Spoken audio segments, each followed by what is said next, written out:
Et us tout le monde, c'est Ansei, comme d'habitude, j'espère que vous allez bien. On se retrouve donc après une semaine d'absence et d'attente pour parler ensemble de l'épisode 59. Alors une nouvelle fois l'intrigue avance plutôt bien, elle répond à certaines questions que l'on se pose du coup, mais elle en crée pas mal de nouvelles par la même occasion. Alors avis à ceux qui aiment se retourner le cerveau, car on va se faire un petit peu mal à la tête avec les temporalités surtout dans cette analyse. Alors j'ai trouvé dans l'ensemble l'épisode plutôt intéressant, mais par contre comme il y a 2 semaines, la scène de la nouvelle rencontre entre Goku et Zamasu, qui a eu ici en début d'épisode, et pour moi, elle est clairement inutile. Pire, je trouve qu'en fait, elle décrédibilise complètement Zamasu. Alors je m'explique, dans la scène, donc on voit que Zamasu se pose des questions sur cette interruption. On voit qu'il a des doutes, mais il décide quand même de réaliser son plan en fait. Alors on peut se dire qu'il est tellement impatient de réaliser son plan qu'il ne fait pas attention au reste par exemple. Mais franchement quand on voit Bilus et Whis prétextant un combat complètement bidon, et Goku bien sûr qui enchaîne bourde sur bourde, j'ai pas pu m'empêcher de me dire tout au long de la scène qu'il aurait pu réagir en sentant le coup fourré quoi. Mais non, il n'en est rien en fait, du coup j'ai trouvé ça dommage, car que l'on ridiculise Goku, on commence un petit peu à être habitué dans la série. On commence à avoir l'habitude, mais quand on me vend un Zamasu froid, calculateur, plutôt intelligent quand même, qui là, pour le coup, voit pas plus loin que le bout de son nez, j'étais un petit peu déçu, d'autant que la toute première scène du début d'épisode était pas mal quand même, avec un Zamasu en mode gros focus de base qui vraiment joue la comédie, et donc je trouve que voilà, ça collait pas à ce qui était introduit. Mais bon, comme je le dis, pour moi c'est essentiellement dû à cette maladresse d'amener une nouvelle rencontre pas forcément nécessaire. Bien sûr, ce point de vue, ça n'engage que moi, en mode casse-noisette de service, mais je suis quand même curieux d'avoir le vôtre. Sinon, parlons du reste, qui est ma foi quand même bien plus intéressant que cette introduction peut-être un petit peu maladroite. Donc durant la semaine suivante, où on voit Goku et compagnie attendre que le méfait soit accompli, on obtient une information que j'ai trouvée très intéressante sur la capacité de Bilus, donc des dieux de la destruction visiblement, et de son assistant Whis, à ressentir les envies meurtrières chez les êtres vivants. Chose que visiblement les Kaioshin ne peuvent pas faire, ils ne peuvent pas déceler ce sentiment, et donc les mortels, les simples mortels comme Goku ne peuvent pas le faire non plus. C'est une capacité qui m'a immédiatement fait penser moi à celle de Kami, qui pouvait déceler la pureté dans le cœur des gens, on s'en rappelle avec Son Goku. Et je trouve ça intéressant qu'on ait des informations comme ça petit à petit au compte-gouttes sur les dieux de la destruction. On en apprend de plus en plus, et je pense sincèrement que toutes ces petites choses-là qu'on apprend plus ou moins importantes risquent de servir énormément la suite du scénario. Bref, ensuite la thématique amorcée donc il y a 2 semaines, à savoir peut-on condamner quelqu'un pour un crime pas encore commis, est ici encore une nouvelle fois bien amenée, je trouve. Et j'avoue avoir complètement zappé la capacité de Whis, donc son pseudo remontage dans le temps, puisqu'il peut altérer un petit peu le temps lui aussi. Et donc moi j'ai complètement zappé. On peut dire que j'ai fait mon Goku. Du coup la surprise était totale. Et bon, on va pas se mentir, ça aide beaucoup à la résolution du problème justement, qui était posé. Qu'on peut pas condamner quelqu'un qui a pas encore fait quelque chose. D'ailleurs Bilus le rappelle quand même. Et pourtant, je lui pense, vous avez été nombreux à me faire la remarque lors de la preview dans les commentaires, à la remarque donc Gowasu allait survivre, qu'on nous menait en bateau. Mais bon, moi j'ai foncé les yeux fermés, j'avoue. Donc on peut dire abonné 1, Ansei 0. Et donc je pense que la suite a dû clairement plaire à tout le monde, avec donc l'intervention de Whis Bilus avant que Zamasu assassine Gowasu. Et je fais partie des gens qui ont adoré cette intervention de Bilus en mode c'est terminé, c'est quelque chose que j'ai hâte de revoir dans le manga. De plus, j'ai trouvé que ce Bilus, on va dire en mode destruction, manquait clairement ces derniers temps dans la série.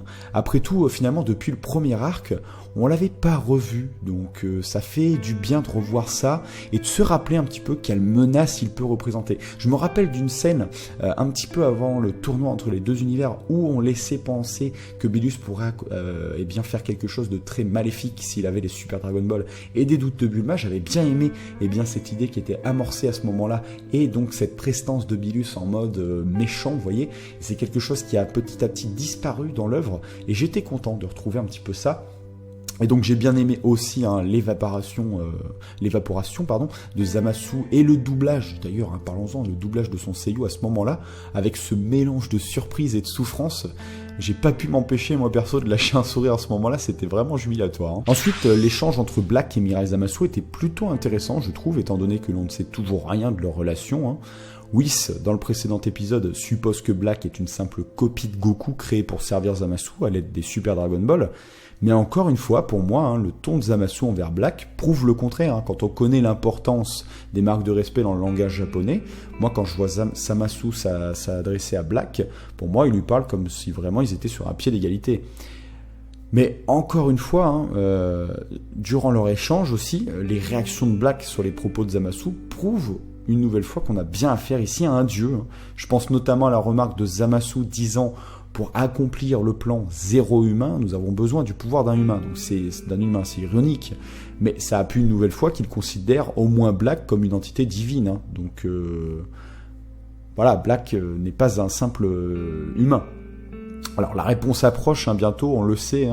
Pour moi, pour le moment, il reste deux hypothèses possibles, on va dire. Soit on a bien affaire à un autre Zamasu, possédant donc une copie ou le corps de Goku pour réaliser ses plans, soit il s'agit ici d'un autre dieu, donc encore inconnu, voire même, pourquoi pas, d'un dieu de la destruction, lié justement à ce Zamasu, qui semble être ici un Kaioshin, puisqu'on sait que maintenant un Kaioshin est lié à un Akaishin, donc un dieu de la destruction. Alors vous êtes nombreux, vous êtes très nombreux à me proposer cette hypothèse depuis quelques temps maintenant, qui, avouons-le, a du charme. Avouons que de voir débarquer un dieu de la destruction, par exemple, véritablement méchant, qui pourrait apporter de nouvelles choses dans la série, ça pourrait être vraiment bien. J'avoue que cette hypothèse, honnêtement, j'y croyais moyen. Mais il y a deux éléments, dont un, honnêtement, que j'arrive pas à m'expliquer pour le moment, qui fait que j'avoue douter de mon idée Black égale Zamasu. Le premier, c'est cette différence d'opinion flagrante entre Zamasu et Black, sur l'utilisation d'un mortel pour le plan et sur la non-utilité justement de l'immortalité. On voit clairement que Black ne semble pas intéressé par l'immortalité. Pourtant, si on part du principe que c'est la même personne, quand on voit comment Zamasu a réagi quand il a appris l'existence de Super Dragon Ball, il a foncé direct, tête baissée. Quand il a su qu'il avait une opportunité de devenir immortel, il l'a saisi immédiatement. Donc je me dis, si c'est la même personne, Black aurait dû avoir la même réaction. Mais bon, c'est encore à peu près justifiable. Je me dis que si Black est bien égal à Zamasu, peut-être que la volonté du corps de Goku, quelque chose qui a quand même été souvent mis en avant, a très bien pu déteindre finalement sur Black, donc sur Zamasu. Notamment cette volonté de toujours vouloir se dépasser et vaincre des adversaires de plus en plus forts, ses propres Saiyajins. Par contre, clairement, la chose que j'arrive pas à m'expliquer, c'est la présence de l'anneau temporel gris, donc qui est censé représenter la timeline principale, sur le doigt de Black, au lieu de celui de Zamasu. J'avoue ne pas comprendre pour le moment. Et il y a un autre élément qui fait que pour moi, cette théorie, cette hypothèse est de moins en moins viable, mais je vous en parlerai un petit peu plus tard. Allez, chose promise, chose due, pour terminer, on va se faire mal à la tête. Avec ce pavé dans la mare que nous a balancé Bilus en fin d'épisode, je pense que vous savez déjà de quoi je vais parler. Après donc la mort de Zamasu, donc quand Bilus et Whis reviennent sur Terre, ils affirment que Mirai Zamasu, donc le Zamasu du futur, n'existe plus. Et donc par la même occasion Black. Alors moi bien sûr à ce moment-là, vous vous doutez bien, j'étais en mode mais non, tu comprends rien Bilus, la timeline de Mirai Trunks, c'est pas la même, donc ça peut pas avoir changé son époque, c'est QFD. Et bien sûr, Mirai Trunks, il appuie cette idée puisqu'il rappelle quand même la situation des cyborgs ou même de Goku en disant que cela n'a rien changé pour lui. Mais Bilus, lui, Osef, il rétorque en disant « Ne t'inquiète pas, ses propres humains, si un dieu en détruit un autre, il est impossible que l'espace-temps reste inchangé. » Donc notez bien, je pense que c'est très important de bien noter si un dieu en détruit un autre, d'accord ? Donc pas si un dieu se fait tuer normalement, quoi. C'est vraiment si un dieu en détruit un autre. C'est impossible, donc il dit, que l'espace-temps reste inchangé. Donc, ça veut dire pour lui que tous les Zamasu de toutes les timelines, n'importe laquelle, ont dû disparaître au même moment. Bon, on se doute bien que c'est faux, mais comment alors du coup il a pu survivre Zamasu ?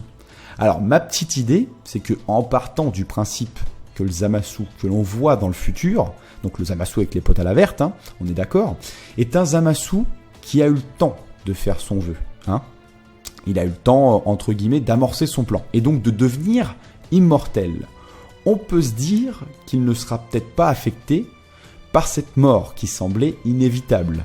Mais attention, migraine en approche, ça prouve aussi que Black ne peut pas être Zamasu. Bah oui, parce qu'on a bien compris qu'il n'était pas immortel. Donc sinon, lui qui n'est pas immortel, bah il devrait disparaître. Alors maintenant, on peut commencer à se dire, à moins que ce soit différent, étant donné qu'il n'est pas dans son corps. Bah, j'ai quand même hâte de voir aussi avec cette nouvelle info qui a débarqué comme ça en fin d'épisode et qui était bien placée là pour le coup. Je me demande s'il va pas y avoir du coup des répercussions finalement des agissements de ce Zamasu dans le futur. Donc sur les autres temporalités, donc les autres dimensions, mais surtout voilà, sur celle de nos amis en fait. Alors qu'est-ce que j'entends par dimension ? Si on part du principe que donc Zamasu et Black ont pu tuer des dieux de la destruction dans le futur de Trunks, comme c'est sous-entendu dans le chapitre 16 pour ceux qui l'ont lu. Et ça veut dire qu'ils sont censés être morts dans la timeline principale. Ça va ? Vous avez kiffé votre migraine ? Bon allez, je paye ma tournée d'aspirine.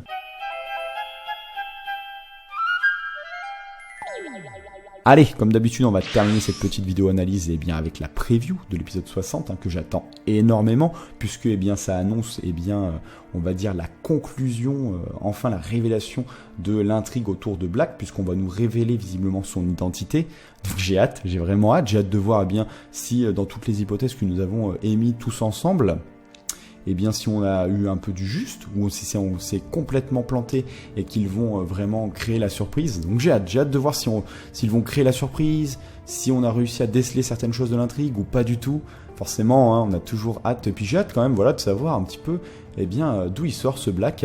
Alors dans la preview en soi, on voit pas énormément de choses, à part que Zamasu et Black sont bel et bien vivants, ils n'ont pas été affectés par le décès de Zamasu dans une autre temporalité. Donc pour Zamasu, comme je vous le disais tout à l'heure, certainement que c'est dû à son immortalité. Pour moi, c'est l'explication la plus logique, donc ça reste crédible. Pour Black, voilà, qui est-il ? On a bien sûr une petite info de la part de Goku qui commente en disant « Alors Black n'est pas une copie de moi ». Alors qu'est-ce que ça sous-entend ? Je pense que ça sous-entend certainement que Whis s'est trompé dans son hypothèse, donc que Black n'est pas une copie invoquée par les Super Dragon Balls. Alors, il peut quand même y avoir un lien avec les Super Dragon Balls. Peut-être que Zamasu tout simplement va demander le corps de Sangoku, le corps décédé de Sangoku dans cette réalité. Faut pas oublier une information, je pense, assez importante, c'est que Zamasu a été voir, pour rappel, Zuno, celui qui sait tout, et qu'il a posé des questions sur Sangoku qu'on ne nous a pas montré. D'ailleurs, j'espère énormément que l'on nous montrera ce passage où justement il interroge Zuno pour tout connaître sur Sangoku. Quelle information il va obtenir ? Est-ce qu'il va obtenir justement cette info sur le potentiel de décès de Goku dans une autre timeline, et donc il va se servir de ça pour récupérer par exemple le corps de Sangoku, ou le récupérer au paradis, ou ce genre de choses. Ou alors ce Black n'a absolument aucun lien avec Sangoku, mais ça paraît un petit peu gros parce que il se fait quand même appeler Black Goku. Donc et on voit que Zamasu fait une fixette sur Sangoku de toute manière. Donc il y a forcément un lien. Alors j'ai quand même hâte de voir le dénouement de cette intrigue. Et en plus c'est bien choisi, un épisode 60, donc voilà, qui marque une petite dizaine. Et je pense qu'ensuite on va vraiment passer sur quelque chose qui va marquer le dénouement. Alors petite surprise quand même, c'est que je m'attendais pas à ce que Trunks revienne donc dans son futur, accompagné une nouvelle fois de Vegeta et Goku. Je pensais qu'il irait tout seul, mais non, par sécurité, il y a Goku et Vegeta qui arrivent, et donc c'est pour ça que je me demande si du coup ce combat va pas amorcer finalement l'acte final. Alors j'espère qu'ensuite on va avoir peut-être une série d'épisodes vraiment centrés après sur du fight, sur comment ils vont faire pour le vaincre et tout. Une fois qu'on aura toutes les informations en main, faut passer au fight et voir s'ils vont arriver à se dépasser pour vaincre ce Black Goku. Voilà, comme d'habitude, bien entendu, j'ai hâte d'avoir votre opinion, bon ou mauvais, sur cet épisode, vos hypothèses, bien entendu. Lâchez-vous, on arrive bientôt à la conclusion justement de cet arc, donc lâchez-vous voilà, n'ayez pas peur, même les idées les plus folles sont les bienvenues, puisque de toute façon l'intrigue arrive bientôt à son terme, et ce sera plaisant de voir un petit peu si on s'approchait de la réalité ou non, et puis de voir les gens ce qu'ils ont pu un petit peu s'imaginer. C'est toujours assez sympa. Allez, je vous souhaite une excellente semaine, comme d'habitude, un excellent manga, un excellent animé, et rendez-vous pour ceux qui veulent la semaine prochaine. Tchuss.